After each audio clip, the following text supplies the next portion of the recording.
Yo, what's poppin'? We back at it. Part 2 of the Kevin Hart, Mike Tyson Hotboxin interview. You know what I'm saying? We did part 1. Y'all was fucking with it. You know what I mean? So here's part 2 of the video. I got it for y'all. You know what I'm saying? If you like it, make sure you leave a like, comment, share, subscribe if you new. And I'm going to catch you when I catch you, man. Enjoy it. Sure that COVID has a lot to do with our conduct socially. Absolutely. Yeah. Absolutely.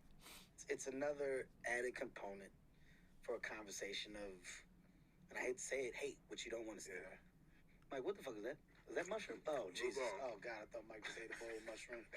Oh, my God. I almost shitted on myself. Damn, that's how we I thought started he took the whole fucking thing. Oh, my God. Mike, you can't do that.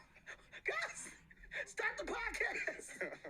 We got to get Mike to the hospital. I'm dead. It was blackberries. Everybody calm down. Oh, did you see me panic just now? Oh, God. I just don't want to do that and turn around and I'm somebody else. You see somebody else's face. If you were somebody else, you'd be God, bro. You're like, hey. It's only infused with heaven. Oh, my God. I might turn around and just start talking to me like somebody else. Like, it's me, Mike. It's Kevin. You don't see that? I don't see that. We got to run. That's why I told you I was going to sit there for a second. Oh, that's what you want to sit there? Nah, brother. Just so I get room. So you sacrifice. I got to get out. Just so I get room. I love it. Go ahead. So, how do you keep yourself from not getting burned out? I love having this guy for a fucking host. Because when I blank out, boom, he comes out with some good white shit. He called it good. Why did you fucking leave us? How come you I had to play football, Mike. Fuck. Oh, I forgot. I'm in the season. We're in the season, man. He just had to go play football, Mike. That's just his job, you know. It's stupid. I think it's stupid too, Mike. You know, it's dumb, Mike. But he's got to do it. They signed him to what do they call those things? Oh, contracts. Yeah. There it is. Yep. How do you keep yourself from not getting burnt out? Because you work your ass off. How you gonna get burnt out, motherfucker? Keep throwing money in your motherfucking face. Well, you know, there's also a genuine life. Yo, Mike is crazy. He ain't burnt out yet. Mike is crazy. There's the world of shower build. Shit sounds good though, man. I think the world of build is better, right? Like if you have people around you that believe in the vision of building this one brick into a empire, that becomes the hobby. That's what my wife does. She got all these fucking houses all over the place, renting them out to people, and she said, "I'm a real fly. I want myself. I want to keep them. I want to rent them out to people." I think that's smart. That's brilliant. That's bricks on bricks. I'm a fan of it. And I don't think you get tired of doing it. Creating success, not just for yourself, but for others, that's a priority. So, Heartbeat, what I want that to be, what I want it to become, that's the reason for me putting so much into that engine. And, you know, when it's time for that engine to slow down and go into cruise control, the thing that we worked hard to build, that'll still be able to go. Yeah. So it's going so fast, just so you can remove yourself and cruise, and that thing goes with or without you. That's fair. That's dope. How does your comedy change now since the beginning? Well, this one, the special that I'm doing now or working on now, this tour, this is the one that I really had to change. This is the one where it's like, all right, let me really put some shit together to tone down the conversations, right? Here's the good and the bad. The good and the bad about me is I'm a brand. That brand is attached to a universal appeal, family, kids, household, marriage. There's so much attached to the conversation. So my comedy has always been in that space, right? And the reason why is because that's where my shit went. Yeah. You know, once you get to a certain point, you lose the edge that you once had because you're not doing the same shit. Yeah. I'm not going to the clubs. I'm not out in the streets. I'm not a part of the energy that young, youthful generation has. I'm in the house. So all you know I feel that. is the house. You know that. You know wife, you know kids. I know we watch TV. I know there's taco night. I know that's it. So on this one, I said, all right, let me go and live a little. Let me go and change the mindset up. I'm gonna remove the family from this one. So this is more about, it's more about life through a different lens than what I've shown for a while. But also just to give people a punch in the back of the head of you know, don't forget that this is what I do. What do you think about money? What I think about money? Money's nice, but does it control me? No. But do you have to get there to understand that? Well, yes. just your opinion of that, not dissecting it, your opinion of it. I think that there is a value in money. I think that, you know, a lot of things in life that you kind of need to see to realize that you don't need, money presents that. You can't get a respect for a different meaning of happiness without seeing a superficial side to what you think happiness is attached to. But you need the money to see and get that example. So I can't shit on it and go, oh man, fuck that, money ain't important. I can't do that because without having the money, I wouldn't have got those lessons. But I will say that it doesn't run me. It doesn't move me. I mean, I turn down significant amounts of money, but only because I can. Yeah. If I couldn't, I couldn't. You know, there was moments in early parts of my career where the shows and movies that I did was some of the worst shit ever, but I had to. Do you look at your money as being something that it should be inherited in the family and stuff like that? It's a good question, Mike. I think that You want to keep a line of from your generation and your bloodline on. Now we're going to be known as people that taking care, have money. you do want to change the narrative attached to your family and to your I'm last talking about name. to yourself. To myself. I'm poor and this and that. I want my family to be known that they've never been poor because I live insecurity. I don't want nobody to ever be like me and the way I was, that kind of stuff.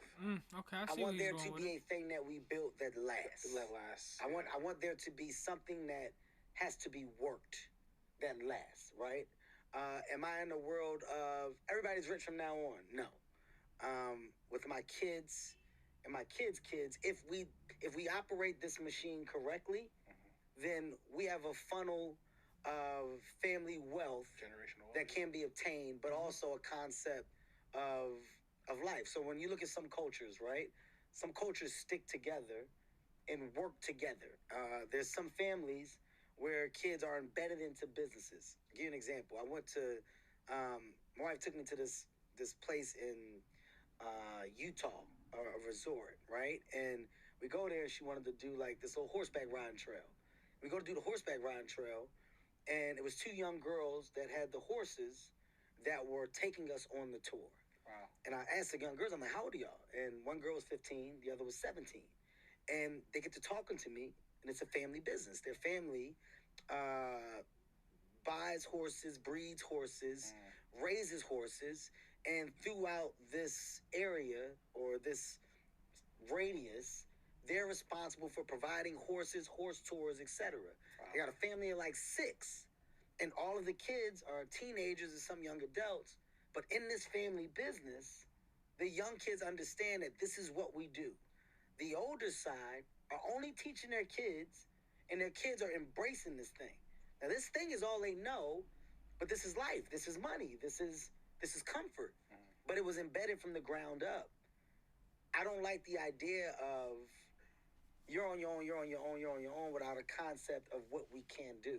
So in this thing that I'm building, there's room for everybody to succeed. Everybody can pick a trait. Everybody can pick their space of love and talent. It doesn't have to be one thing, but this portal provides an entry and an exit for you all. So it's my job as the parent and the discovery to educate and try to make you understand so that we don't fall into the same line that we've been so comfortable with falling back into. If done correctly, well, it's a lesson that I'm giving and then one that you're re-giving and that we'll give for a long time.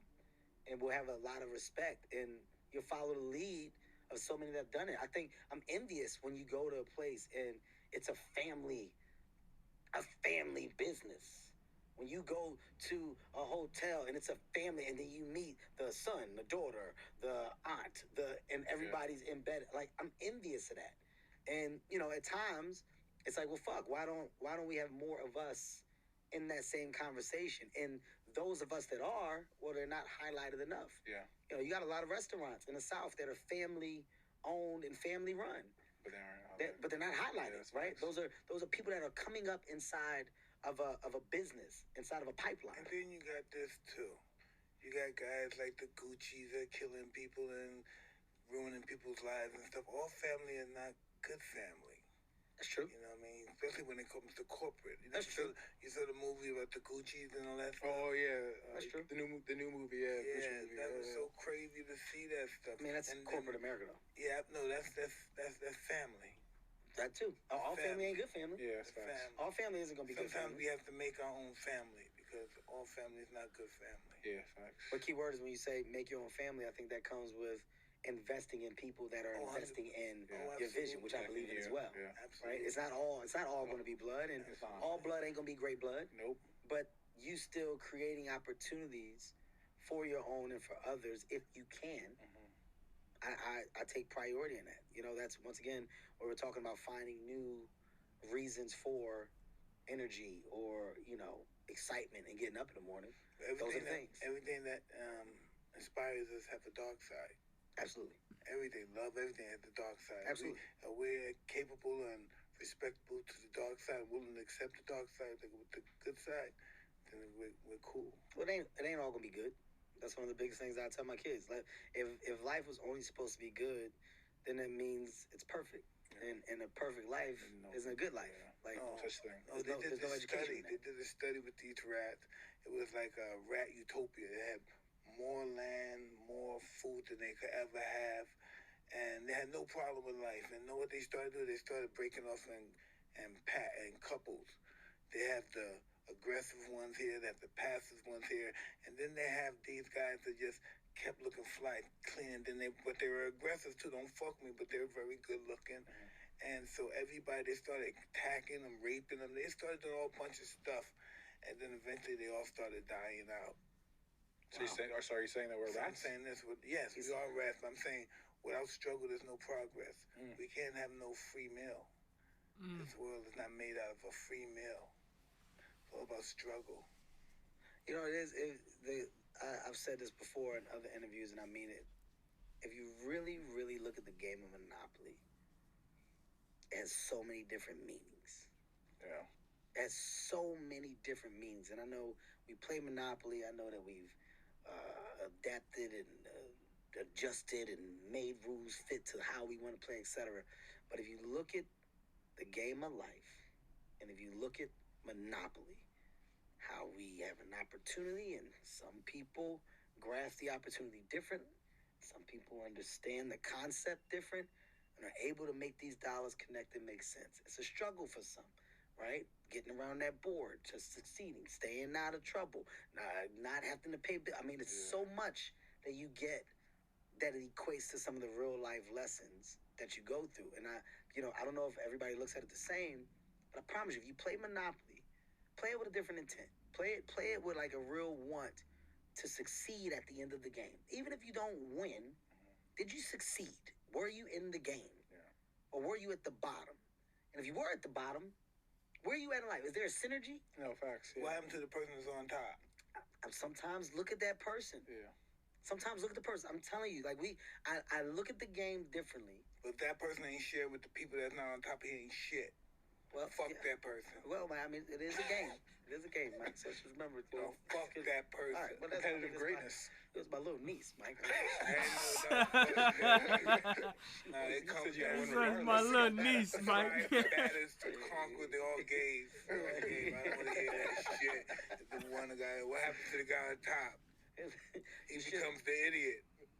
There's a couple people that I've heard give good gems about, some of the best things. It's not about the money you get. It's about those that you showed how to make money while you got the money that you were getting. Like, it's also about knowing who you are before they tell you who you are. Before You're saying before it comes, before all of the shit comes. Oh, absolutely. Before they start to shape, form an opinion of who you are. Yeah. Okay. And you go for that opinion because it's better looking than the opinion you have for yourself. So I think I'm going to go with this opinion. Also, another thing too, it's like when sometimes it takes somebody forming an opinion of you for you to realize that ain't you. Right? Like, that's facts, no. Sometimes it takes somebody going, oh yeah, he's, you know what he is? He's the guy. You're like, wait, hold on. No, that's not. No, that's actually not me. And that. Oh, is that what just? Yeah. Is that how people see or view? And then you kind of understand why it's important to have a voice. Why it's important to speak that voice. In different times of my life, I knew who I was. But if you ask me now who the person I was at that time of my life, I couldn't tell you. Facts. 22 to 22 to 32. 22 to 32, a chameleon. Trying to blend in. Yeah, trying to figure out like the voice, the purpose, the direction. How is this gonna pan out? How am I piecing this together? Oh, they're doing this. Oh, that's what I need to do. Oh, okay, this will be. Oh, okay, that's what I'm gonna do that. Oh, this is the move. No, I'm gonna do this. That's what a normal person. He gets off the fence and makes mistakes. But some people are guiding. Some people have they have a foreman like that. Somebody to guide them from the day they were born. This is what you're gonna do. If this be a preacher, whatever, be a garbage can collector, whatever, a tennis player, champion. This is what you're gonna do. They put your seed in your own head. Do you feel like when you got older, were there lessons from the parents that kicked in later? Like from that kicked in later. Like what age were you when you felt like, oh shit, that's what that was about? No, my kids are the same way. They're all polite. I'm a pig sometimes, but I'm polite. Isn't that weird? No. No, it is, because that's my parents. That's my whole bloodline. The Price, the Smith, polite. Very polite. Stuck with you. Kids are the same way. Forever, yeah. They're giving shit away. I'm respectful, and I can say polite, but extremely respectful and aware of how I treat others. How you treat others. Very how conscious. you Get treated. Yeah. That's the thing for my mom. That was extremely important. You treat others how you expect to get treated. 100%, yeah. That's the biggest one for me. Yeah, I remember in your special you highlighted your mom, and you want to talk about kind of how big of an influence she was for you growing up. The influence. Yeah. The influence, but once again, the stuff didn't click until my mom wasn't here and I'm older. And I'm processing a lot of those lessons differently. Was he here with us? No, my mom passed away. Sorry to hear that. But I remember. That age we start battling, right? Where is mother? Yeah, everything is a challenge. I don't want to do that. You're trying to make me do this. You're being too strict. You're doing this. That's not who I am or what I want. Like, you think you know everything. And, some of those moments where my mom prohibited me from doing so much acted as the best decisions because in that time, she made me commit to doing other things. And anything that I committed to, I had to finish. So one of the biggest things that also has stuck with me is whatever you start, you have to finish. There is nothing that you can leave incomplete because that means you quit on it. Yep. So there's nothing that I start that I don't finish. No matter what the time is in between it, no matter how long, whatever, I have to finish it. That lesson is with me until this day, but that's the biggest one that now I'm battling with my kids about. And the confidence is like, oh, they bitch today, but they'll be fine. Down the line, it's going to click. Like, oh, Dad told me that. Yeah. Oh. Fuck, this nigga got me crying. Broke Mike down. I'm sorry, my man. Broke Mike down. And especially, he talked about his mother, how much of an influence, positive influence she was, and how strong of a woman she was. So I just had to, I wanted to ask about that. Crazy thing about my mom. Long live Miss Hart, man. Long live. Never saw me perform. Yeah. My mom never saw me touch a stage because she was over religious. So the environments in which comedy presented itself, they didn't match her religious beliefs. Smoking, drinking, it's just too much for her language. Yeah. So after my mom passed away, me and my brother were going through like the little, I don't even want to call it a basement, but our version of a basement, and we find this box. Open the box. My mom had clips, articles from all of like my premature stand-up success. Wow. Kevin Hart won a Def Jam competition. Laugh House Comedy Club, Budding Star, Amateur Night.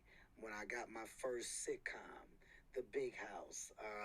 When I got my Comedy Central special. Everything that I was doing, I would talk to her about. I never knew that she was watching, but we talked. We were cool. Yeah. We were great. She was supporting, but she had it all, and she highlighted it her own way. I didn't find it until we were gone. In a fucking box.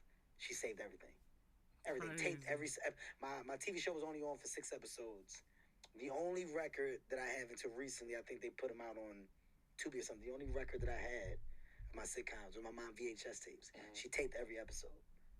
So it's the dope shit that a parent does that you'll never see that makes you respect the real... That's crazy. The real side of parenting. It's the love that they don't show that makes you go, oh, fuck. That makes you go, oh, fuck. Like, you're always there. Yeah. You were never not there. Yeah. It's something that you both just said.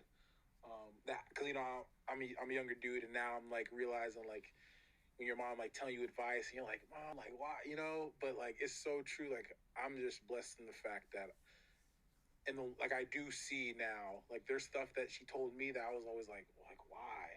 That it does come up now, and, like you said, as an entertainer, you always got to be careful what you do, what you say, and stuff like that. And yeah, moms are the best, man. It's salute to and I don't shit on my dad. My dad serves a valuable purpose. I think dads get such a hard rep just because a mother's love is such an overbearing amount of love, and it should be right. It should be, but a father's fucking valuable, man. And mistakes, flawed and all. My dad has played a significant role in me being the man that I am. Now, granted, there's some cobblestone in there? We got some bumpy road in there? Absolutely. But the impact that a father has is real.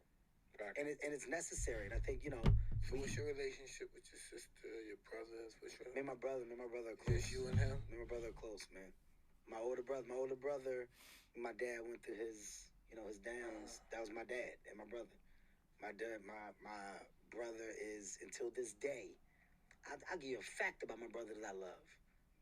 The fucked up thing about our career is a gift and a curse with time, right? Like, the gift is, oh my God, you're fulfilling this dream. It's what you want to do, and you're going out and you're accomplishing it, and you're going to go get it, but it takes your time. So that time, you're not there, right? My brother, Tag, he's there. My brother is the uncle of all uncles. There's nothing that my kids have not done, haven't experienced. Kev, I'm teaching him how to ride a bike. When you come home, they're going to show you we all riding bikes together.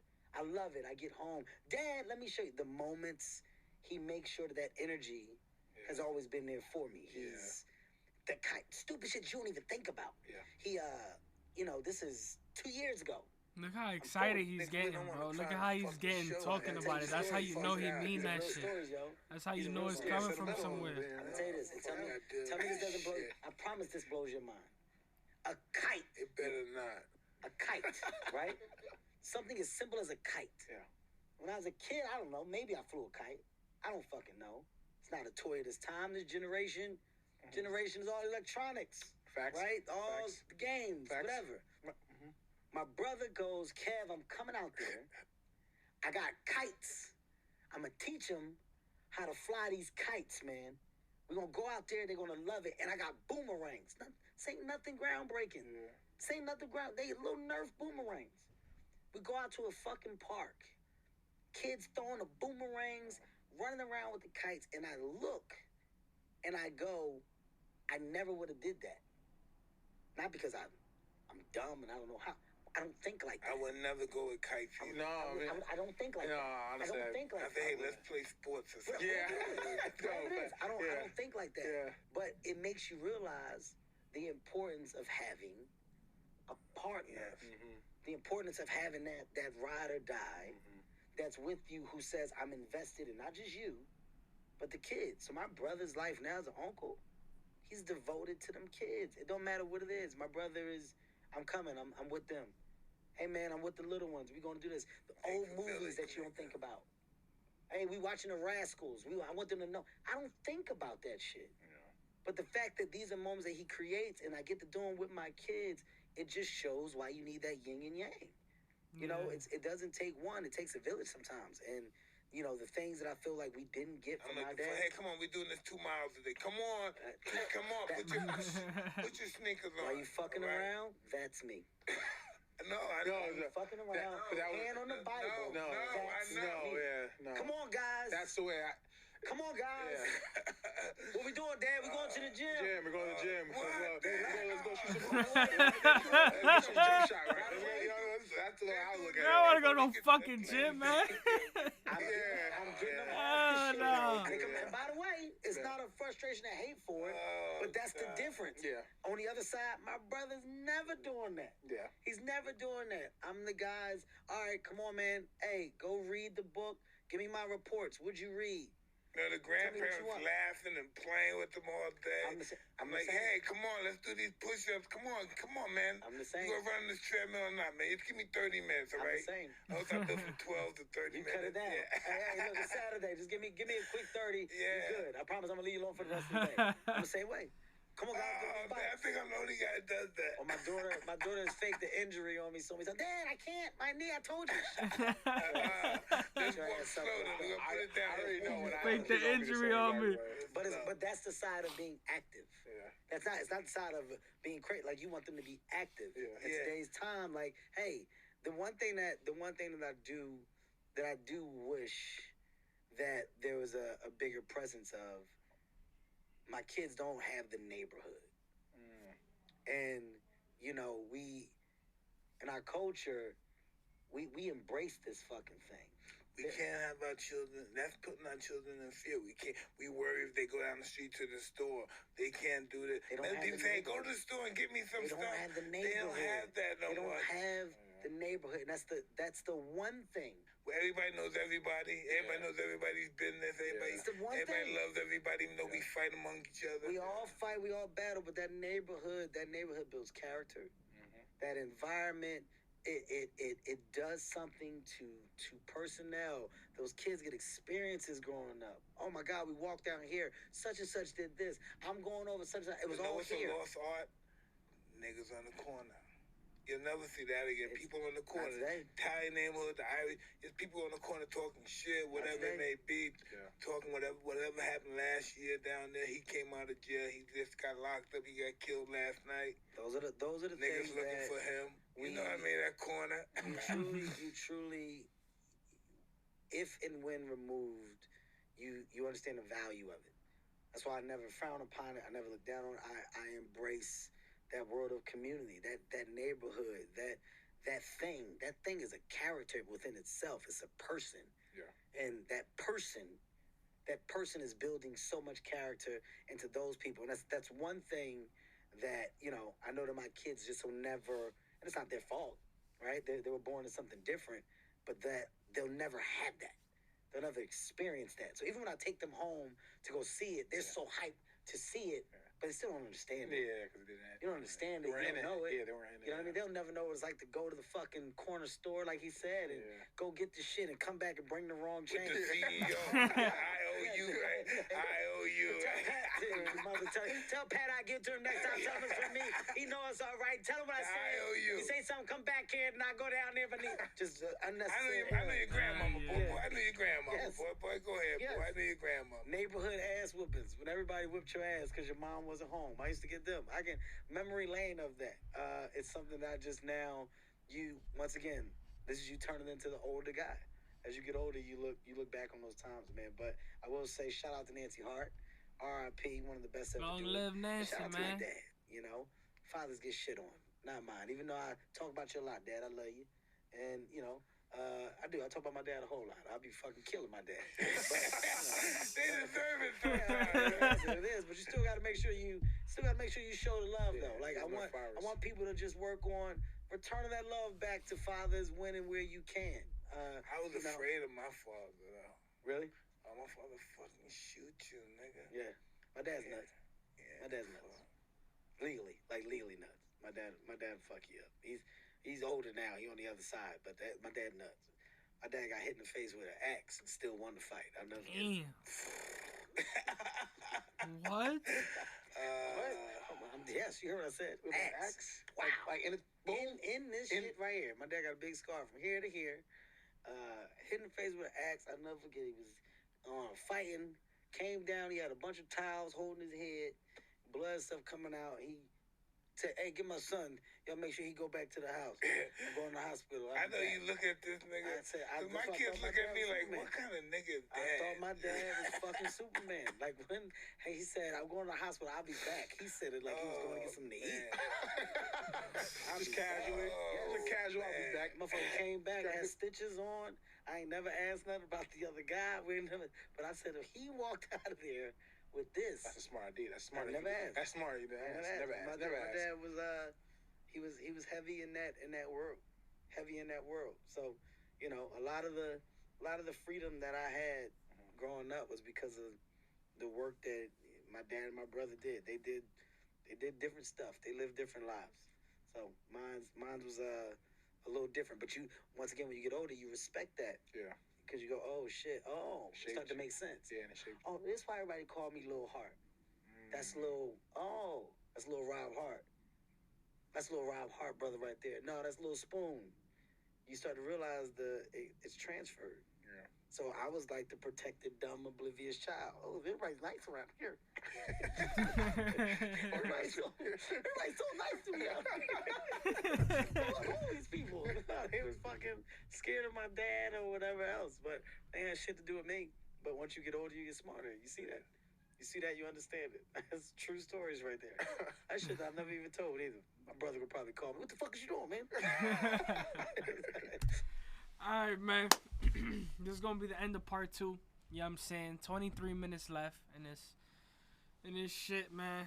I don't know if I should keep watching it or not, but this is gonna be the end of part 2. You know what I'm saying? I'm gonna drop the last part.